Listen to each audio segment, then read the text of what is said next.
छत्रपती शिवाजी महाराजांनी युद्धकलेत नवनवीन तंत्रांचा अवलंब करून आपल्या सैन्याला सक्षम बनवले. त्यांनी विशेषतः गोरिला युद्धतंत्र आणि गनिमी कावा यांचा प्रभावी वापर केला. गोरिला युद्धतंत्र म्हणजे शत्रूवर थेट मोठ्या लष्करी तुकडीने हल्ला करण्याऐवजी लहान तुकड्यांमध्ये विभागून वेगवान हालचाली करीत शत्रूला थकवून पराभूत करणे. हे युद्धतंत्र डोंगराळ भागात लढण्यासाठी अत्यंत प्रभावी होते. शिवाजी महाराजांनी आपल्या मावळ्यांना या युद्धतंत्रात प्रशिक्षित केले आणि त्यामुळेच त्यांनी मुघल आणि आदिलशाही सारख्या बलाढ्य सैन्यांवर मात केली. गनिमी कावा म्हणजे अचानक हल्ला करून शत्रूला संभ्रमात टाकणे, त्याचे सैन्य दुबळे करणे आणि लगेच सुरक्षित ठिकाणी माघार घेणे या गोष्टींचा समावेश होता.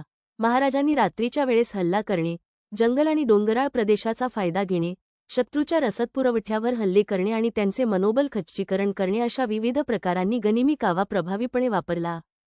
त्यांच्या या युद्धतंत्रामुळेच मुघलांच्या मोठ्या सैन्यालाही मराठ्यांना हरवणे कठीण झाले.